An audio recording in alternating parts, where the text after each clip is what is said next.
What is up, and welcome to a special edition of the Team Preview Series from DLF, brought to you by Dynasty League Football. Make sure that you are subscribed. A Dynasty League Football subscription premium is really easy. Monkey Knife Fight has a special thing where you can get just for $10 deposit on Monkey Knife Fight, you get $10 from Monkey Knife Fight, and you get a year subscription to DLF. It's worth it.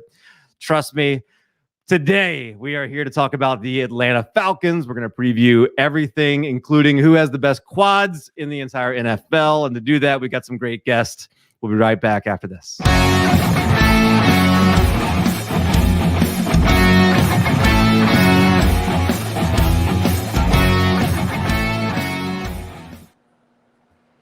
We do have a couple people in the chat already. Thank you guys for showing up. And yeah, if you're in there and you have questions about the Falcons specifically for Tyler or Nick, definitely hit those up in the comments. But just go ahead and introduce who we have with us here today. And this is what the series is about. Like, we like to bring on people who know football, who like to talk about football, and specifically let them talk about their favorite team. Because, you know, no one knows your team quite the way you do. You watch them, you pay attention to them the most. And so to join me here to my left, we have everyone knows DHH Tyler, Dynasty Happy Hour. Tyler, what's going on today? Let everybody know what you're doing and how can we support you over this offseason? Hey, what's up? I'm just getting this time to be able to not play the dad card, so I get a little time away from the kids, but I get to talk Atlanta Falcons, which I'm always happy to do. Yeah, I just go listen to Dynasty Happy Hour. That's all you can do. And yeah, I'm just here to try to talk the same level with Nick about the Atlanta Falcons. I know he talks a lot about them, probably more than me. So I'm just a fan of this fan. I love it. And yeah, speaking of Nick, he's also joining us here. You can find him arguing with me on Twitter about anytime I talk about my favorite quarterback. But Nick is here. And yeah, excited to have you so we can talk about your team, which happens to be the team that I like the least. But hey, that's part of it. When you do a 32-team series, you're going to have that, right? True. So yeah, what's up, Nick? Where are you at these days? How can people find you, and what are you working on? Yeah, you can find me at Nick Pinnakoff on Twitter. I'm with the Fantasy Football Astronauts and FTN Network right now. For FTN Network, I'm just helping out with social media, and then at the Astros, I do a little bit of everything. Help out making graphics there, social media, and then I'm also going to be doing some Devy stuff this coming season. So I'm excited to jump into that. And I'm excited to talk about the Falcons today because they really they've undergone some changes, like lots of, that out with the old offensive coordinator, got a brand new one coming in. The running back position is a question. Julio Jones is probably the biggest name that, him leaving is kind of a changing of the guard that we've seen before from Atlanta. So we'll start with this. Tyler, I'll ask you, of all the moves that the team made this offseason, which one was the best one? Drafting Kyle Pitts. I mean, you have a chance to go Kyle Pitts, and I get everybody thinks now with Julio gone they should have went quarterback, but if you think about it, Matt Ryan's contract is kind of stuck. You're stuck with him for a couple of years. You can't get out of that. There is no way, and you're not going to waste a top 5 pick on somebody who's going to sit on the bench for 2 years, right, Green Bay? But I mean, Pitts was the obvious selection, and to me, it's just he's a game changer. He's already working with Kelsey, Kittle, and all them at the tight end camp. And I love the pick. The expectations are crazy high. His value is insane. I hope that people actually kind of lower their expectations. I would be ecstatic with 800 yards and 7 to 8 touchdowns. Crazy happy about that. But I know people are expecting 1,000, maybe 1,800 yards, 25 touchdowns. Nick, I don't know if you've heard that on Twitter, but I feel like that's the expectations with Pitts going forward. Yeah, I've seen some crazy takes on Twitter. I love Pitts too, but his ADP is insane right now. I've seen him go over. I'm in a startup right now, and it's an 18-team startup, and he went 4th overall in the startup. Just insane right now what people are doing. Is it tight end premium? Yeah, it's 0.75 tight end premium, but still, like 4th overall, above Kelsey and Kittle and Waller. That's I mean, he's only 20 years old, which is insane to think about. And I don't think he's grown into his full body yet. So, like, he's going to add some muscle. He'll probably add speed, and he can only get better, which to me is mind-blowing. That is a scary thought. And so since you mentioned here on Kyle Pitts, let's stay on him for just a minute. Ryan McDowell, who, obviously if you tune in DLF, Ryan McDowell, he thinks there's almost zero chance that Kyle Pitts is not the ADP tight end 1 next offseason in dynasty startups. There's almost nothing he can do this year to not be the tight end 1 taken off the board. Do you guys agree with that? Do you think, doesn't that make him, obviously that's a little bit of a reach over Kelsey and all that if you think in terms of production this year, but in terms of a dynasty asset, isn't he one of the safest, Nick? I think it kind of depends on how Kittle's season goes, because I feel like a lot of people are sleeping on Kittle because of recency bias. Like before last season, Kittle and Kelsey were arguably like the 1 and 2, right? You could basically flip-flop them. And with Brandon Ayuk last season, when Kittle was on the field with him, he actually averaged more points per game last season than with him off the field.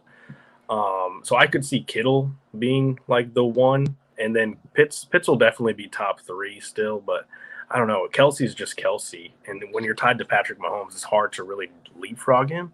Like, I wouldn't be surprised, but I don't know. I think Pitts will see like 100 targets and he'll be a top 5 tight end, but I don't know. I don't know if I wouldn't like rank him there, but it wouldn't be surprising to me if he was. Appreciate everybody in the chat. Tyler, Kyle Pitts right now, according to DLF's ADP, is going at overall number 33. Is that more reasonable? Is that still too high? I think that's reasonable. And the thing is with rookie drafts is you heard people, talk about Pitts values insulated, Harris, his values insulated, and the quarterbacks, of course. But if we're going non-quarterbacks, those 2 guys seem like they aren't moving, like you said. Like Pitts will probably go up. Kelsey's getting older. People see, 2 3s next to each other with his age. They're going to start panicking and freaking out. I mean, personally, I see little Tony Gonzalez age curve with him, and I kind of see that going for him. So I think Kelsey's here to stay for a couple, 2 to 3 more years. But Pitts, I mean, you get 13 years if you draft Pitts over Kelsey. That's a lot. But you also got to think, am I going to be alive for 13 years? Do I want to win? Guarantee you're alive for more than that's Sunday, true. right? So yeah.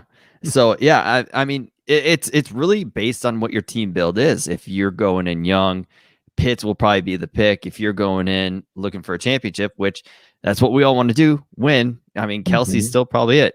But Pitts value's insulated. He's not going anywhere. And I think he's super safe. And if you didn't draft him in rookie drafts, you aren't touching him unless you're giving up your whole picks. Absolutely. Well, it's not all sunshine. I mean, certainly there are a lot of changes. There has to be some that you're not necessarily happy about. Nick, what are the head-scratching moves this offseason that you think the Falcons made? Oh, gosh. Honestly, like, trading Julio was up there, but I understand why they did it. One thing that, like, really surprised me was when they cut Ito Smith, just because if you look at their running back depth chart, there's not a lot of, like, good people on the roster. Like, Mike Davis is good, but he's basically a 1-year rental before they replace him next year. And then they bring in Cordarrelle Patterson, and he'll probably get, I would guess that he gets the second amount of attempts in that running back room. And it's just like, why would you cut Ito Smith? Like, I know Ito Smith isn't like a game changer, but and then they brought in Javion Hawkins as an undrafted free agent, and it's just I would say that's the most surprising thing to me, cutting Ito Smith when you're so thin at running back. Yeah, that's a pretty good one. Tyler, what do you think? The disappointment in the second round. When they had Javonte Williams fall right into their lap, and what do? They trade the pick to Denver to allow Denver to take Javonte Williams. That was probably, like, with Julio getting traded, Julio's my favorite player ever. I love Julio. He's a Falcon to me. It doesn't matter where he's at. But, man, when they passed up on Javonte in the second round, I was crushed. I have not felt that way since the Super Bowl. I will not mention. I was heartbroken that they did not take Javonte Williams. they did get a phenomenal safety, which we'll probably bring up a little bit after. But I mean, if you have a chance to get a running back like that scouts are comparing to Nick Chubb and has the pass catching ability of Kareem Hunt, like it's the two Cleveland backfield mates together into one player. I don't know why you didn't do it. And I mean, keeping Matt Ryan, that made so much sense. But I mean, I guess they have faith in Mike Davis, Cordell Patterson. I'm up here in Minnesota. I've read this book. I've seen it in Chicago too. It's not a great story. And I'll tell you what, I won't even read it to my kids. I'm not a fan of that. But Javian Hawkins, maybe his tape was all right. He just doesn't seem like, I don't know, like he's like a Darrington Evans in that Tennessee backfield that we saw last year. He's not going to break tackles. He's more of a straight line. Go out and get him. You know, if he has a hole, he'll get you 20 yards. If he doesn't have a hole, he'll get you nothing.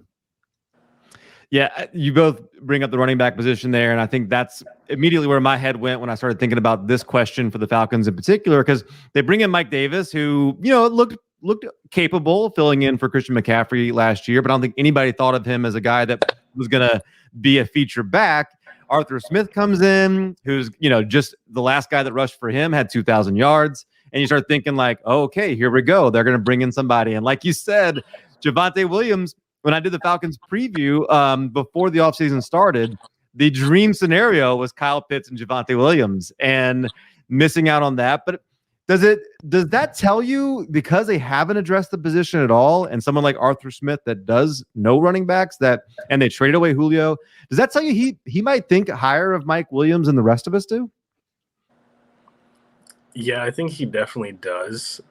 It makes me wonder if they're going to be a more passing oriented than the Titans were, because the offensive line, I like the pieces they have on the offensive line, but it's nowhere near what the Titans offensive line was. And then you go out and get Pitts. Hayden Hurst, I mean, he's still going to be a stud in the offense. I think he'll get his. And then Calvin Ridley, Russell Gage, you know, I think they're going to pass a lot more than people think they will. Interesting. What about you, Tyler? What do you think? Mike Davis, are we kind of overlooking him, because I think he's going in like the 6th round or something like that? Does that might represent a little bit of a value if we're just looking at, you know, what tends to matter a lot in fantasy, and that's opportunity. He played very well last year, but he's not going to surprise anybody. If he gets 20 carries, 90 yards, and a touchdown, that works. I mean, he'll do well in the passing game, but I agree. I think they want to pass more. But man, I agree. I think we're going to be shocked about how they use Cordell Patterson in this offense. I think people are going to be absolutely annoyed with that usage of Cordell Patterson. I mean, they have him listed as a running back in ESPN, so that's what he's playing. It doesn't matter if you see 84. Numbers are all different. Hey, Kyle Pitts is 8. You're going to get super confused. That's not Matt Schaub on the offense. That's Kyle Pitts. Yeah, this offense is going to be interesting. Like you said, there's Russell Gage. I'll probably talk about a rookie wide receiver that they took last pick of the draft that I really like. But, I mean, they brought in Tajay Sharp. People kind of don't remember that. And Tajay Sharp could find his way as the wide receiver 3. And I mean, Russell Gage, he's still learning the position. He was a cornerback in LSU before he switched to receiver. So he might be able to get better, but do I have faith in that? I'm still teetering on that. I have a lot of questions for this offense, and I'm very curious on how they use Mike Davis. Personally, if Mike Davis gets 70 targets in this offense, I would not be shocked. And I think that could happen. 70 targets would certainly be a lot. You certainly, you know, he wouldn't be getting enough respect. But who else comes to mind when you think about this next question here? Nick, I'll toss this one to you. But who isn't getting enough respect for the Falcons right now in fantasy? I think one guy that I see out of like top 15, top 20 is Matt Ryan. And a lot of people point out like his splits with and without Julio. But he has Calvin Ridley. He has Kyle Pitts. You know, it's not like he has Harry Douglas as the number 1 wide receiver. And I was looking it up, and it was Ryan Tannehill's first year with Arthur Smith, he averaged, I think it was like 22 fantasy points per game, which was like top 7 that year. So I think I think he could finish as a QB1 this year. He's finished as a QB1 in like 8 out of 10 seasons, I think, something like that, 7 out of 10. So I think they need to start drafting Matt Ryan. Yeah, I saw and of course he's getting a little bit older. There's all those rumors, about them, potentially even taking a quarterback high, but they didn't do any of that. I mean, they got a new regime in house, and they seem to be okay running with Matt Ryan for quite a while here, and they don't seem like they're ready to take a step back and let this be a year where they have a high draft pick next year. So Matt Ryan could be in town for quite a while doing his thing. Tyler, what do you think? Is there anybody who's underrated right now that you're looking at in Atlanta?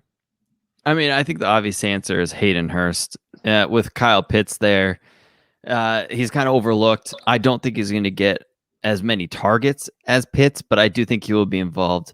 The one player I do want to say is Cordell Patterson. Personally, I think is overlooked. I do think that they want him as the RB2 there, and they're going to use him in trick plays and all that. And I mean, if Cordell Patterson still has that juice, which I don't know if he does. I saw him play in Chicago, and he was all right, but I didn't see what I saw in Minnesota.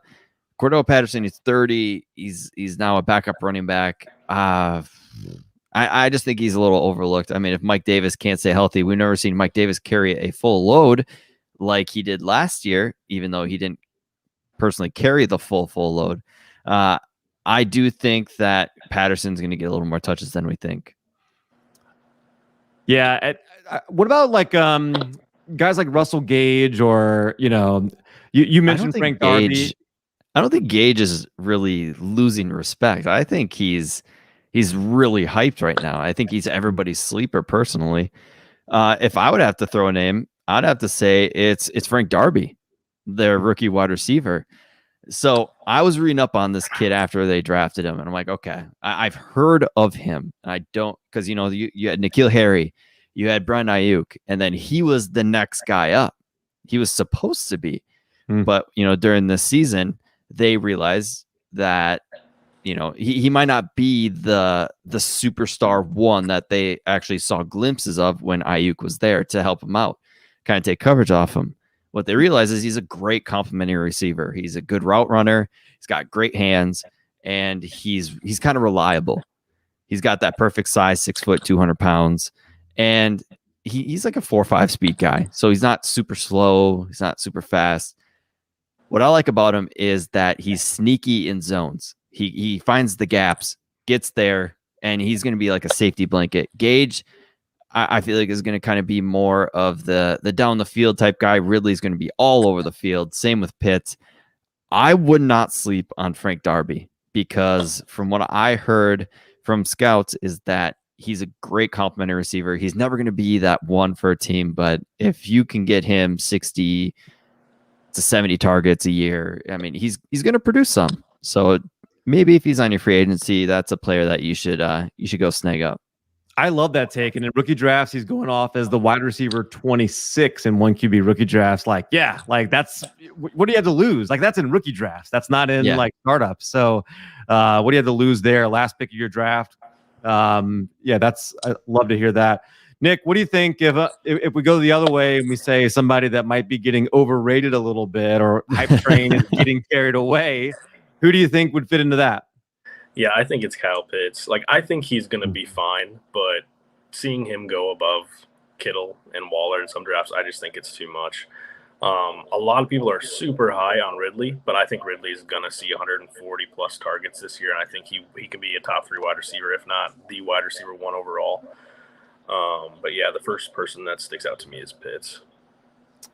What do you think, Tyler? Do you agree with that, or is there somebody else you have in mind? I hate to say yes, because I absolutely love Pitts. I don't think it's there. I think it's Mike Davis. I mean, we all saw this crazy hype with Gurley coming in last year. People were back on Gurley, and guess what? It wasn't what we thought. He had the touchdowns, but he was not on the field that much. Mike Davis, he's 28 years old. You guys, I think he is who we know he is. If he gets the touches, perfectly fine for this year. But honestly, Mike Davis is a 1-year rental type guy. He's a guy that's going to be gone after this year. I mean, could he be like Myles Gaskins, where we're sitting here like, oh, they'll draft somebody next year? Maybe, but I'm not going to put my money on that. And like you said, what do you say, 6th round in startups? Well, so in startups, he's going 98, which is pretty late. But I think in SFB, I think SFB is what I was thinking about, that he was going in about the 6th round, something like that. Yeah, I mean, that's still, I mean, you put in a lot of hope in a guy who might even see 175 touches. Like I said, I think he'll get the targets, but I just don't know about this offense. And I think we've seen enough of Mike Davis that we know who he is. I don't know. I'm kind of steering clear. If you can get him for a mid-second and you're a contending team, I'm all for it. Do that. I'm all about winning. But if you have to pay an early second, late first, no, that's not happening, because next year you're going to regret it, because he's going to be probably on a different team or even in Todd Gurley land. Let's stick with Kyle Pitts and ask this question from Nathan here. Kyle Pitts worth taking at the 1-3 in Dynasty rookie drafts, or would you rather have Jamar Chase or ETN? I guess my question would be, who's 1 and 2? Like, I'm assuming this is not a super flex. If it is super flex, it would be Lawrence and maybe Harris at 2. Yeah, Lawrence and Fields, I think, should go 1-2. And then I would say Lance at 3. But in one QB, this might make a little bit more sense if it's Harris, and then I don't know who would be 1-2 though. Yeah, maybe. But certainly at 103, who would you rather have, Nick? I would rather take Jamar Chase. I think he's going to be like the bona fide wide receiver 1 there. And Pitts, I think Pitts, obviously he'll get his share of targets, but I think Ridley's the guy in Atlanta. So I like the upside of Chase more than Pitts. I have Chase over Pitts as well. I mean, Etienne's close. If it's super flex, I think Pitts is more like the 5th or 6th, maybe, after those 3 quarterbacks, and then Harris and Chase. How do you have it, Tyler?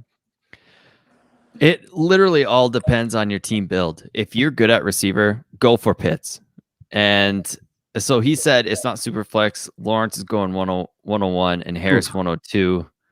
I mean, if it is in that position, I'm wondering if it's any tight end premium, because if it's anything of a tight end premium, you're going Pitts. If it's like, even if it's 0.25 extra, you got to go Pitts. I think they're going to use him as their second target in that offense. But yeah, I love Jamar Chase. I'm very happy I got some shares of him. Thank God. I wouldn't even mention Etienne in this tier right now. He's not even a thought if those 2 are on the board. But it's honestly based on team build. If you need receiver, it's Chase without a question.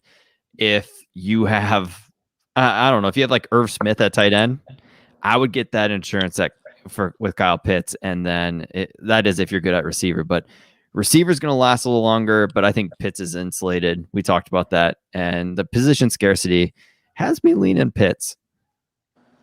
Yeah, that's interesting. I think first thing you do, Nathan, is like, don't say anything at all about this, but then after the draft, thank the guy for taking Lawrence at 101 in a 1 QB draft, because you should never do that. I don't care if he has Watson as a starting quarterback. Like, wait till the 2nd round if you have to. Like, that's you're going to have somebody there in a 1. Like, don't draft for need, draft for value.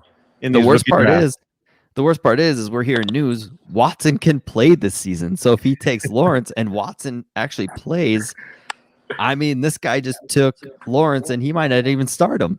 Right. So, this is why he's 101. He's going to stay there if he keeps doing stuff like this. And then he'll be asking for pennies on the dollar.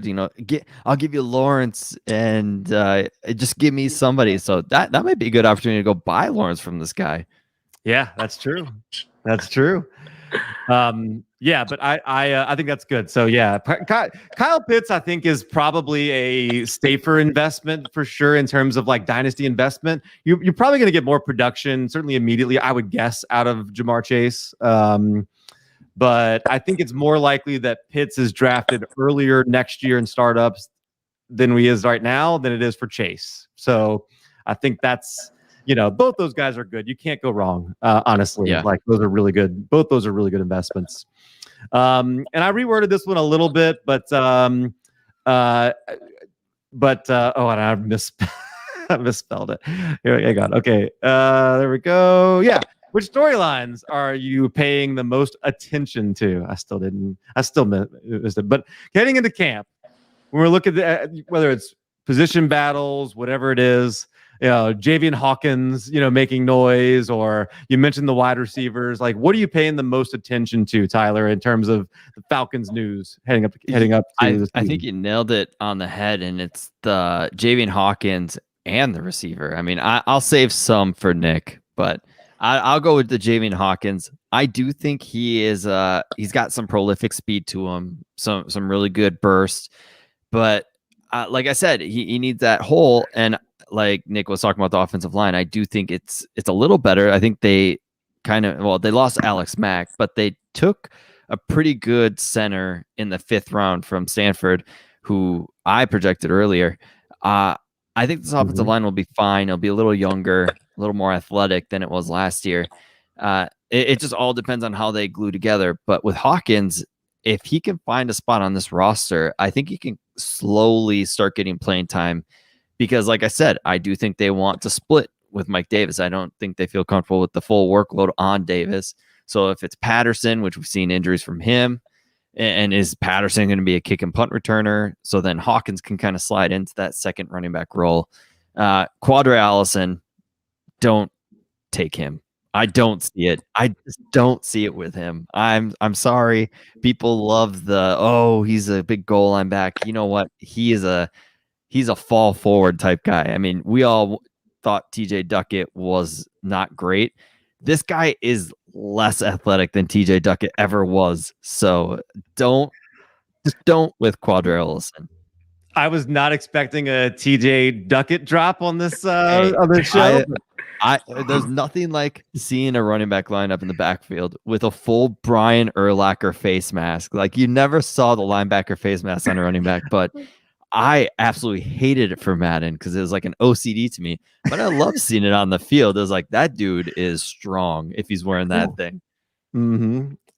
Nick, what do you think? What are you paying attention to? Yeah, real quick, one stat that I thought was really interesting. Javian Hawkins averaged more yards after contact per attempt than Najee Harris, Etienne, and Trey Sermon. So I think he is a really underrated back. Yeah. I did see Patterson getting first-team reps at running back, and I saw Darby getting first-team reps at wide receiver. So those are the two that I'm going to keep an eye on because, like you said, Darby's wide receiver like 26 in rookie startups. Yeah, way late. Last pick. Yeah, so he could end up being a steal. I'm intrigued to see who wins that left guard spot because, I mean, this offensive line is pretty much going to make or break the offense. Yep. Yeah, so primarily those three things: Patterson, Darby, and then that left guard spot. What's going to happen there? Yeah, I think all of those make a lot of sense. I think there's a lot of changes in Atlanta. I think there's a lot of reasons to be optimistic about what the offense can turn into. I mean, looking at last year doesn't really help us a lot. But I guess a lot of questions are going to be on that defense. And you mentioned the safety they took in the second round, Tyler. Last year, they were 29th in the league at yards against, which led to some good fantasy days for some of their options, I think, when they were chasing points and having to pass. They ended up having the 4th most attempts passing in the league. I don't think they'll be that high. Probably going to come back a little bit. Is that the expectation, you think, Tyler? I sure hope so, because it is not fun watching this defense. I mean, you got a stud in Grady Jarrett and Deion Jones in the middle of the field. Other than that, they have been searching for the longest time for any pass rush, any cornerback help since Desmond Trufant kind of got injured and wasn't himself. Keanu O'Neal, huge bust, which was a shame because I loved him. Man, I hate talking about their defense because it's so bad to watch. It's not fun, which is why the offense, I think, is going to succeed beyond any means because they're going to be playing catch up. And when you're playing catch up, you're going to have a lot of targets to go around. I'm very excited to see what the young players in this defense can do. AJ Terrell, I thought, showed a lot of promise towards the end of the year. I loved what I saw out of him. He started becoming that dog that we saw towards in Clemson when he was covering Jamar Chase. Phenomenal game against Jamar Chase. And you know what happened second half? Jamar Chase figured it out and destroyed him. So that's was the issue with AJ Terrell, was people started figuring him out, was able to kind of beat him after that. If he can figure out how to stay consistent, I think AJ Terrell's in for a huge season. I want to talk about one of my favorite picks they had, even though they didn't take Javonte Williams. Richie Grant is going to be an insane safety. A lot of people don't really know of him because he's from UCF, but man, this guy can do everything on the field. He's going to be a Jamal Adams type in this defense. He's going to be up in the box. He's going to play back. He's going to have interceptions, sacks. I mean, you name it, this guy is going to do it all. IDP players, go get this guy because he's going to be everywhere on the field. He's starting day one. They cut both of their safeties, so the safety position's open. They signed Eric Harris from the Raiders, which is one of the most overrated players, I think. Personally, he ended up with a ton of picks one season because he fell into him, or the quarterback threw him right into him. But yeah, I absolutely love Richie Grant, and I'm very excited for this player. I love that call. He's on like most of my IDP leagues because I agree with you. I think he's a stud. Nick, what do you think? What else? The defense, like how it's going to impact the offense. What do you are they going to be able to, I guess, put up more? Obviously, the joke last year was you want to start anybody in the passing game against the Falcons. Does Richie James help that? Are they ultimately going to at least come back to middle of the pack when it comes to that? Yeah, so when looking at like the advanced stats, I thought it was really interesting because even though their defense gave up a ton of points last year, Atlanta was still like top 15 in DVOA. So I was hoping you were going to say like top 32. No, so I don't think like their biggest flaw is pass rush, and it's gonna be that bad this year too. Always is. Yeah, so I think that they'll probably still be in top 5-10 in passing attempts, but I think they're gonna try to run a little bit more than they did last year. Like you said, Ryan, they were like top 3 in passing attempts, so I think they're gonna try to manage the ball a little bit more. So I think the defense will be improved. Pease, he has been a defensive coordinator for like 2 or 3 different teams, and he's had a top 10 scoring defense in like 9 out of 10 seasons or something like that. So I do think he's going to improve the defense. Maybe not this year, just because of that defensive line is so bad. You got Grady Jarrett, and then it's just a bunch of scrubs. So yeah. Oh God, I hate talking about it. They're so bad. Why did Vic Beasley have to suck so bad after his 15.5 sacks? So bad. Yeah, that was the one that messed that up for sure. Question from Anthony. Olamide Zaccheaus? Is that the way? Okay. Yeah. Carved himself out a fantasy relevant role in 2021. He was a guy that we were picking up on waivers last year, and I think there may be some hope for him. But I think if you go back and listen to the first part of this, I think Frank Darby and some of those other guys are better investments, right, guys? Maybe. I mean, it's a toss-up. Nick, I think you might agree. It's Zaccheaus, it's Darby, it's Tajay Sharp. I mean, one of these guys are going to come out of nowhere and be the wide receiver 3, like we talked about, in a pass-happy offense. Personally, pecking order is going to go, Ridley's going to get a ton, then it's going to go Pitts, then Gage, then Mike Davis, and whoever gets that 5th, pot of targets, it could be Zaccheaus as a deep threat, it could be Darby as the safe slot type guy. That's gonna be the huge question mark. And honestly, it could be Hayden Hurst. I mean, we could all be arguing who the wide receiver 3 is, and in the long run, it could just be Hayden Hurst. Right. Yeah, it kind of seems like a lot of these guys are tough investments because it could just be spread out between a bunch of them, right? Like whatever the bottom 20% of targets are, or whatever, could just be spread out between a bunch of guys. Nick, I cut you off. Sorry. No, you're good. Yeah, I don't think he'll be very fantasy relevant. I think he'll be super boom or bust. Like he might have like a 50-yard touchdown reception, but you're not going to be able to really know what week that's going to happen. So he's not someone that I'm rostering. I'd try to sell him because I think people think that he might carve out a role in the offense. But yeah, not someone that I'm actively targeting right now. I'd rather go for Darby, who you can get for cheaper and later in drafts. All right, Tyler, the Falcons were 4-12 last year. Brand new regime, lots of hope. Now we got a 17-game season. What's your prediction for what is the Falcons record going to be in 2021? 5-12. I don't have any optimism. I think the funnest part about this offense is going to be kind of seeing what the coaching staff does, seeing how they utilize Kyle Pitts, and seeing if they can really like kind of show his full potential. Are they going to put him on the outside some? Are they going to, in the slot? They're going to move him all around. That's what I'm excited for. But honestly, I have no expectations for this team. I would love for them to pick early again and snag a wide receiver in this upcoming draft. That would be a great, Trey Burks next to Calvin Ridley would be a fantastic combo. You got a big guy that can do everything and Calvin Ridley who can do everything that's a little smaller. Yeah, I think they're going to look in that direction again because the Laquan Treadwell experiment kind of failed. And I could have warned them. I personally interviewed Laquan Treadwell and I saw who he was. So I could have warned Atlanta. They should hire me as a PR guy because I kind of saw the type of guy he was. So yeah, they need a receiver, and hopefully the 5-12 prediction is what happens and they get one early.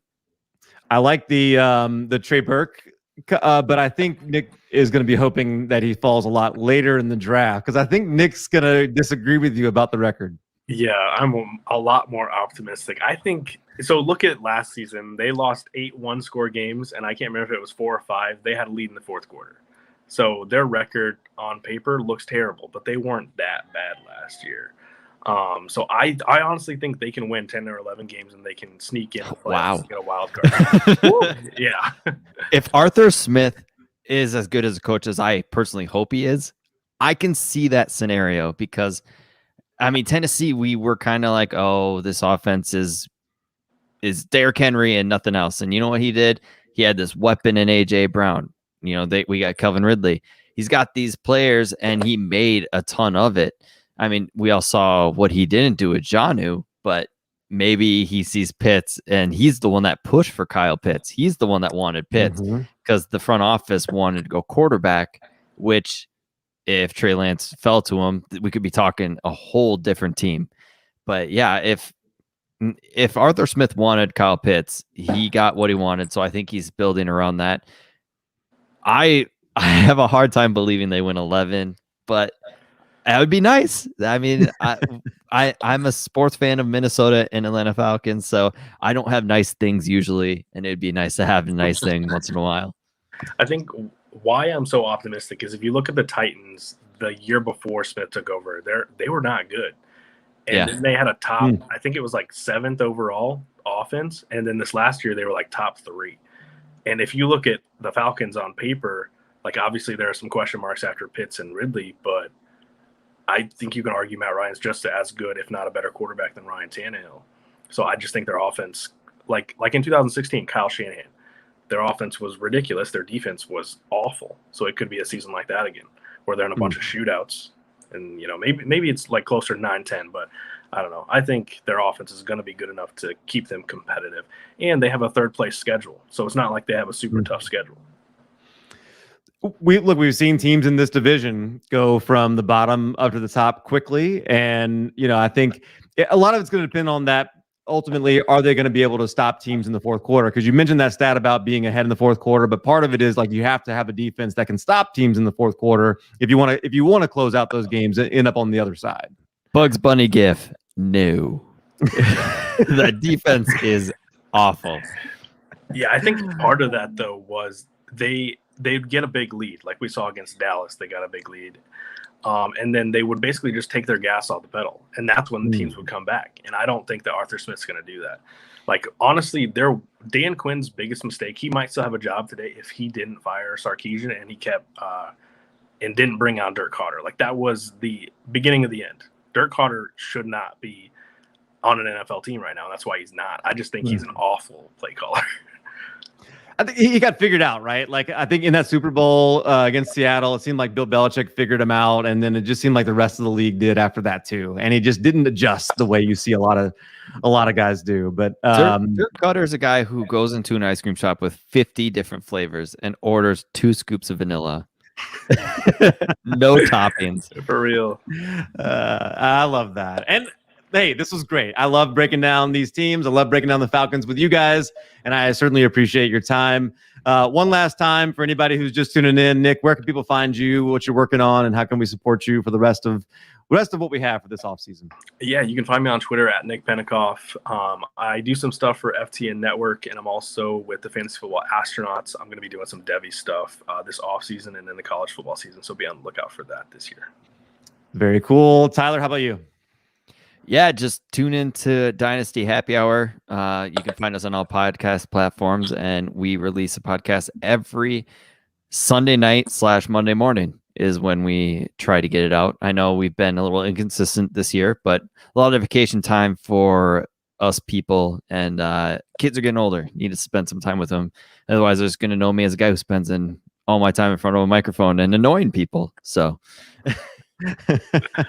Well, very cool. I appreciate you guys' time. Definitely. I am at Calvin and Hobby. Follow me. We are doing all 32 teams. We've got a ton. I'm not doing any for the rest of this week because I'm going to be at a baseball tournament, but it is jam-packed like for 3 weeks after that, where we're going to get in basically the majority of the league after that. So strap in and get ready. If you're watching this, make sure you're subscribed to the DLF YouTube channel. Hit the like button, the notifications, comments. That all helps the algorithm and helps us out. That'd be a great way to support us and what we're doing. So thank you guys. And for Tyler, for Nick, for DLF, I'm Cal, and we'll see